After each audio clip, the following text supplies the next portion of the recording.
All right, we're going to talk about mid-year right now. It's kind of a review, which I think is super important. We're going to do a mid-year review where everybody's at. We're right, this week is the end. Basically, I guess with next week we got a little bit of it, but we're right at the end of the halfway point. Everybody agree? So it's super important to kind of figure out, okay, where are we at, what's going on, make some adjustments, and really kind of get clear on where am I at and how have I shown up the first 6 months of the year versus where I said I was going to do. And I want to identify what's working, what's not working, so I don't wake up 6 more months. Because it seems like yesterday it was just New Year's and Christmas, right? And obviously a few cold days or weeks, boom, all of a sudden now you're at the end of June.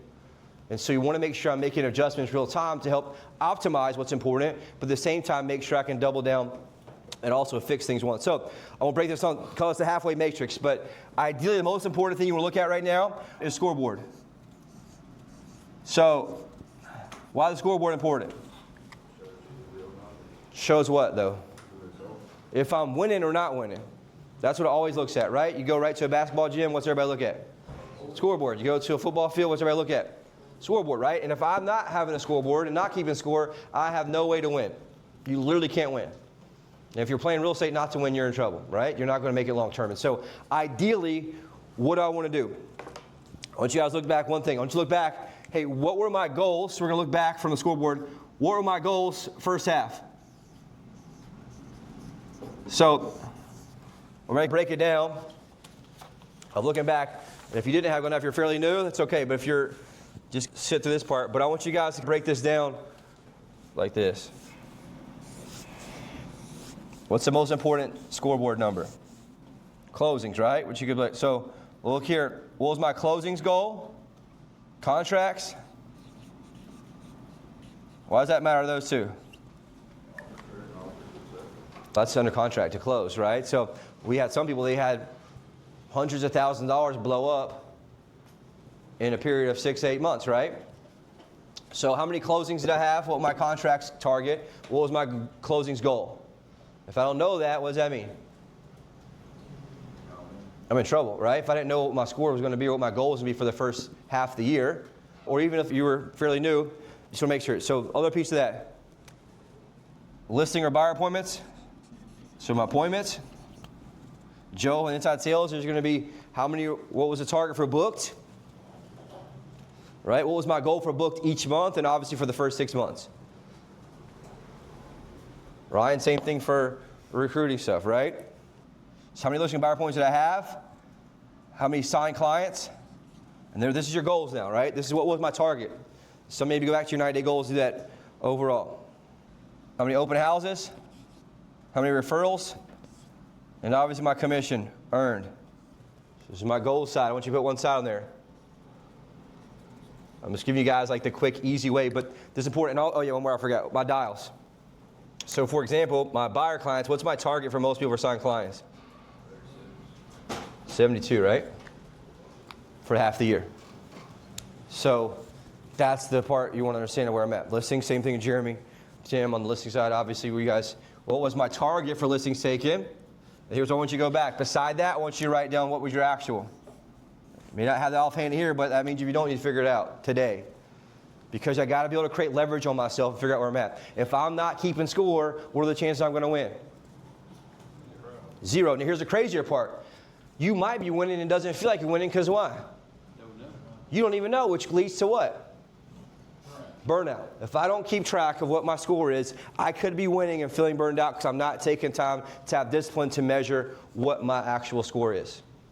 Okay? That's how you create traction in business. Traction comes from measuring and executing and hitting or not hitting the target.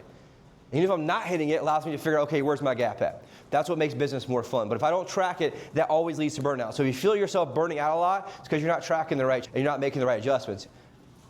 Make sense? That's very important to look at. So, I'll give you a second to fill it out. Does anybody know it really?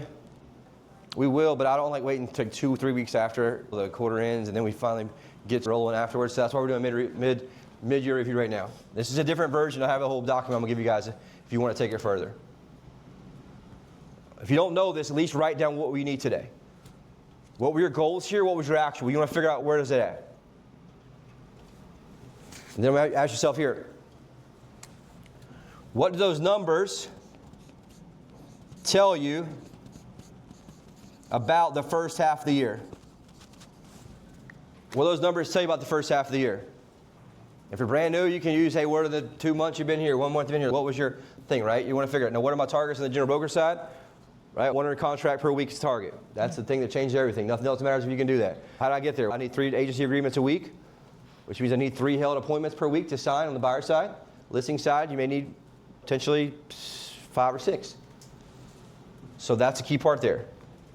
Listing side targets 2 under contract per week. Minimum. Listing side, you might want to have a goal of a number of tracking of expired too. Right? You want to track a conversion of like, all right, I want to get that expires numbers down. Second thing, what number are you most proud of? And the third, what number concerns you the most? This is getting the foundation, right? It's my 30,000 foot view. I'm thinking, what's going on here? What do I have stack up? And this goes back to what you guys talked about with Ryan. It's like, all right, we see these patterns, right? I want to identify the patterns and really how they show up, and I want to assign a number to that of what's working, what's not working. Okay? Super important piece there. You guys have that? What are the 3 questions? What was someone tell you? What are you most proud of? What are you most concerned about seeing that? Listing side could be appointment conversion or listings taken to listings under contract conversion, aka prices. Right? Very, very important thing there to look at. So we talked about number 1, the goal. Number 2, the result. I only did 3 here because it's a little bit longer with those other things I gave you on there. And then here's the part. Based on those numbers, are you behind or ahead of the goal? Some are ahead. Most are behind. Right? So it's important to figure out, okay, if I'm ahead, good. Because what happens to most humans, they get ahead, they do really good, and what do? Stop doing the stuff that worked to help them get to where they were. They give themselves permission to take their foot off the gas, they tend to back off, and then all of a sudden they ride the roller coaster back down, which is important to look at and understand. Okay, questions about that? That's it. Second part here, I'll look at and do reflection. So what does that mean? I want you guys to look back the first half of the year. What's the number 1 thing that worked the best? What's the thing that worked the best? Was it showing up? Was it being consistent, showing up in the huddles? Was it working X amount of hours? Was it using the app that tracks your conversion and gives you AI, which I think was a big breakthrough on the listing side, at least for Scott, right? We talked about that. What's the number 1 thing that worked? Recording your presentation. Same thing with you, Bob, right? Big breakthrough in terms of that. So if I know that's what worked, I really want to acknowledge that, circle that, star that, so that I don't what? Stop recording, because what do most people do? They get good at it, think, oh man, I'm doing great. And then you start recording, all of a sudden your numbers go down because you're not hitting the disciplines that you know need to hit in the presentation. You start cutting corners, you start not going all the way through, you start not over-explaining parts, you start pre-framing. And so that's something that's important. It could be a listing side, hey, when I sign the listing, am I emailing them the exact price I told them so they have the anchor so they don't come back to me 3 weeks later or 2 months later, want out the agreement? What exactly is the small thing I did that worked the most?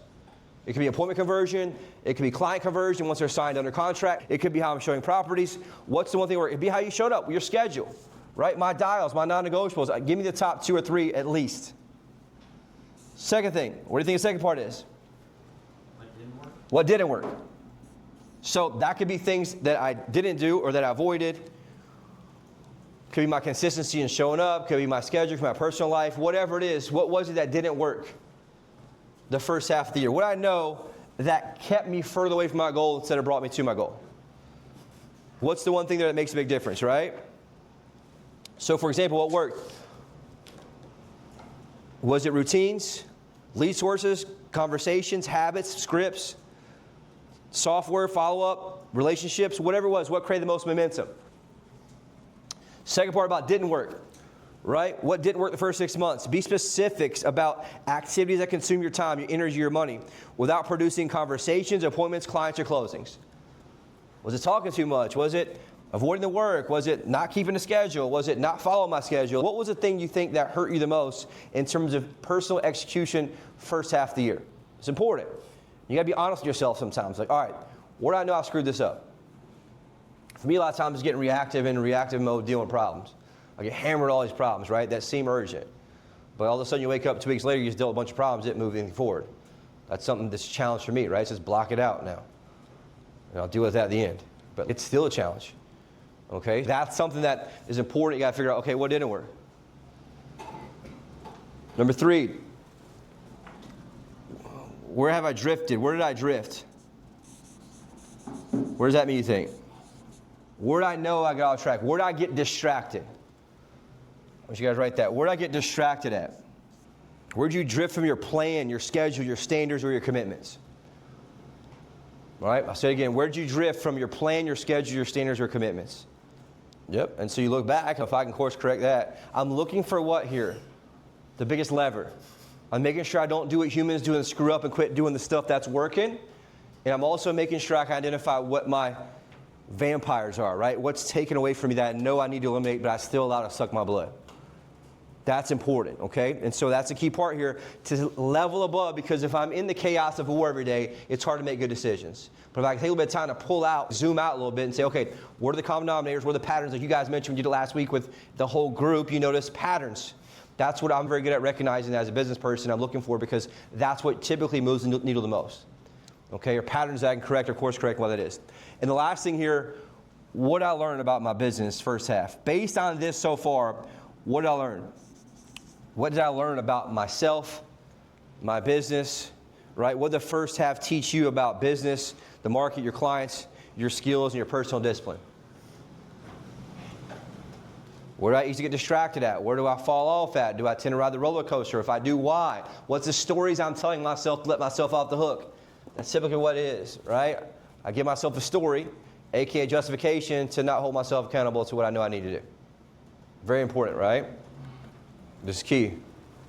And that's one thing I was listening to, like here, so Ryan, let's go podcast, my buddy Dustin was talking about their team, they crush it, is they're like the prison dogs, the prison inmates of workouts, right? Like how do you get really jacked? You just do a lot of push-ups, a lot of pull-ups, eat a lot of chicken and vegetables, right? And if you do that every day, what happens? You get jacked. But everybody else wants to do the fancy Equinox. They hope they can find some super cool machine that can make it not feel as boring so they can try to get some results. Does that make sense? Why? Because they want to avoid doing the actual work, which is the tough work, which gets the results. And typically the one that works the most is going to be the what? The boring stuff that you know going to get you jacked.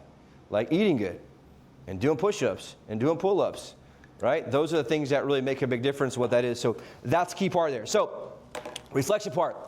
What worked, right? 1 or 2, 3 different things that work the most. Why? Because I know I want to make sure I double down on that. If I know it worked really well for me, make sure I do it more, because that increases growth faster. Like Bobby, recording.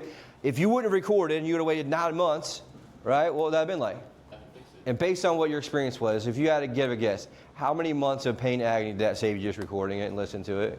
At least 6 months. 6 months, right? I was going to guess 9.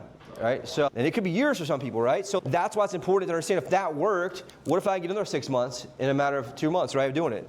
Does that make sense? Like, that's super important for us to look at. So, all right, next piece here, is what I put in here, is the gaps. The gaps. What are the gaps in my business? Number 1 for most people is going to be your skill set gap. What's the one skill set where if you just doubled down for 90 days and actually did and learned and got good, that would change your entire business? What's that? Objection handling on recruiting. And for everybody here. Hands down. If you just double down role play every day for 90 days, your entire business will be wholly different. Right? These are what? Phone calls? But I want you guys to write what's personal to you. Where do you feel the biggest number 1 lever is in your business that will create the most leverage for you in the next 90 days, and typically the next 120 days, which would be the second half of the year, right? If you just write. Is that right? Second, 3, 6, 9, for 80 days. So, where's the skill set? And that could be phone conversion, it could be discipline, it could be any of those things that make a big difference in what that is, right, for that part. What's the one thing there that's important for you guys, that skill set? And that's like execution. Make sense? Yeah, which skill, if improved, will create the biggest increase in income and confidence? Number 2. Where's your biggest execution gap? What do you guys think that means? What's the one thing you've been saying you're going to do, but you just keep avoiding it and avoiding it, avoiding it, and not doing it? The thing that you know will change everything, but you keep avoiding it. It could be collision conversations with your clients. It could be making X amount of phone calls per day. It could be follow-up. It could be scheduling. It could be getting up early. Whatever it is, what's the execution gap? You know what it is, right? That's the key part here. What'd you say you would do this year, but you do not do consistently? The second part about execution, what did you avoid because it's uncomfortable? Number one, what did you say you do this year but did not do it consistently? Number two, what did you avoid because it's uncomfortable? And number three, what activity made you feel busy but did not actually move the business forward? This is a big one. What activity made you feel busy but did not move the business forward? Number three, support gaps. What's my support gap? So support gap, what that means, what system, tool, accountability, schedule, or support do you need to execute at a higher level? Do you need accountability for Ryan and myself? Do you need to plug in tighter? Do you need software? Do you need to follow your calendar more? Do you need to actually plug in to where you can support yourself with structure or systems? Like, where's the system that you need to implement to make sure you can actually follow through and do it? It's important, right? It could be optimizing your schedule. It could be optimizing and redoing your schedule. It could be making sure that you're sticking to whatever you said you're going to do, actually use the calendar, whatever it is. This is important in terms of what can help you support that. What system, tool, accountability, schedule, or support do you need in order to execute at a higher level? And based on that, what do you need to keep? What do you need to keep doing? What worked for you the first half of the year at a high level that you know you need to continue, strengthen, or do more consistently? Looking back, figuring out, okay, if I look back at my highest value of time, the first 6 months of what I was doing, what continued to work for me?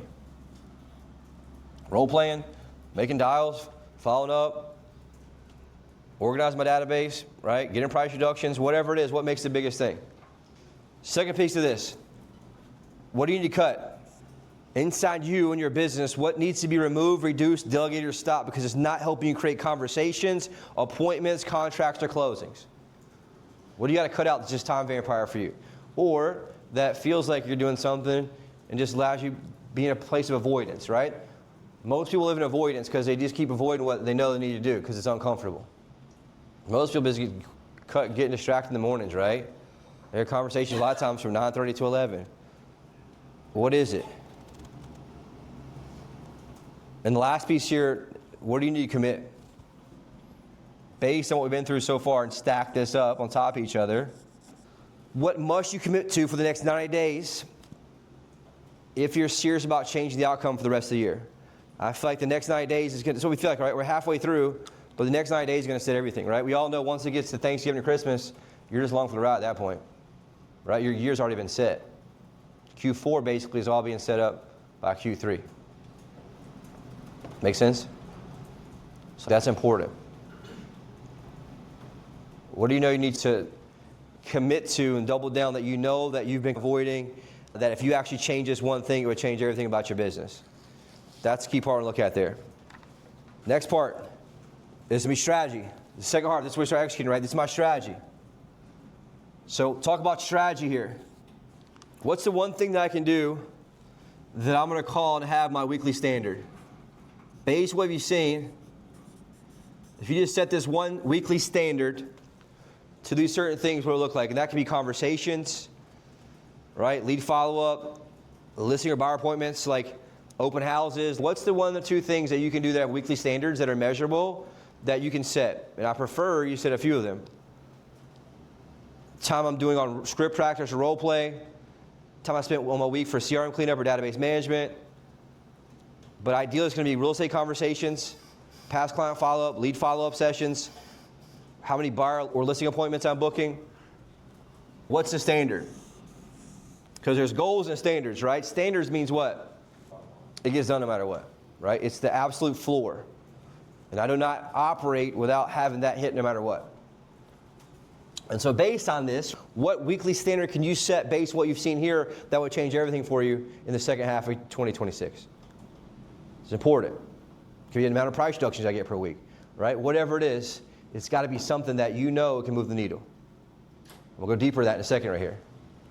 I probably should ask this next question first, but based on what you've seen so far, what's the number one biggest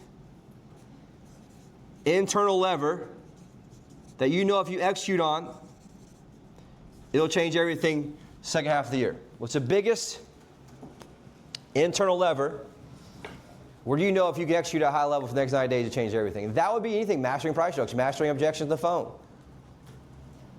mastering my calendar, my personal life, my sleep, whatever it is.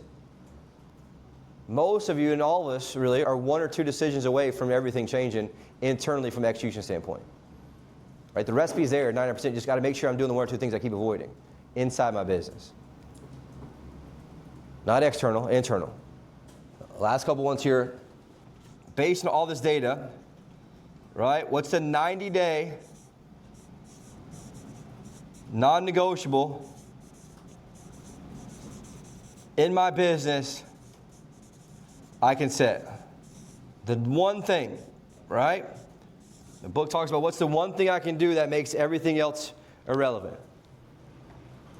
Where if I just execute on this one thing at a high level, it makes everything else irrelevant.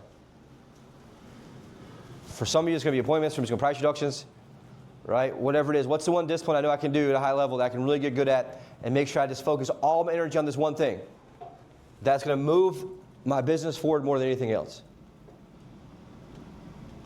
So my job and why I'm doing this today is so that you can see that and identify from 30,000 feet, man, if I just circle and bomb this one place, everything else will be free, right? Everything else will be working.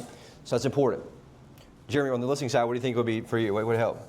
Price reductions. Yep. So if I can nail this one thing, same thing with if we could just nail recruiting, get recruiting dialed in, and actually work, the whole would be a different world, right? That's it. That's the only thing that really, everything else is amazing. You just got to get that piece worked out, right?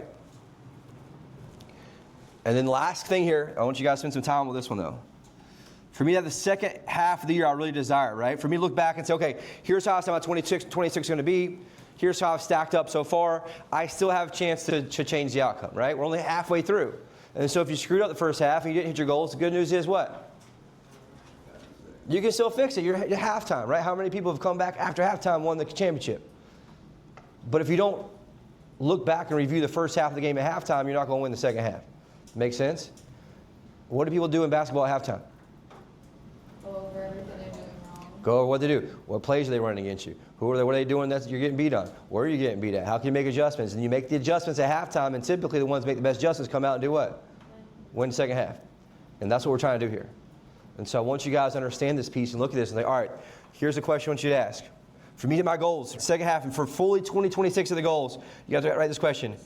Who do I have to become? Who do I have to become? It's typically a who, not what. Right? Because the who that does what they know they need to do is different from the person that's you, right? And so if I start building out that human from reverse engineering of where they would be and how they show up and how they operate and how they talk and how they walk and what their disciplines are, that person does it. Here's the cool part.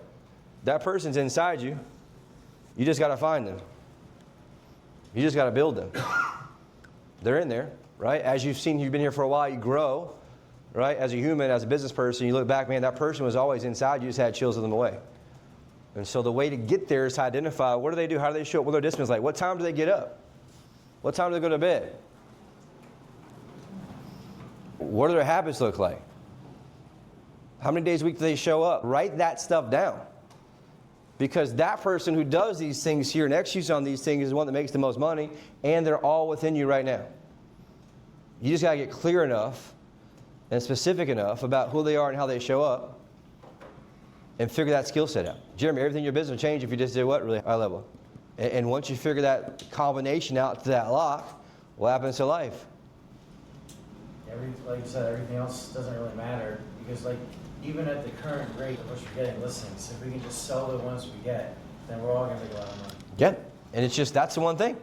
And so I know I just need to unlock, I got 50 locks in front of me. One of them has the jackpot in it. I already know which lock it is. Now I just got to figure out this one lock.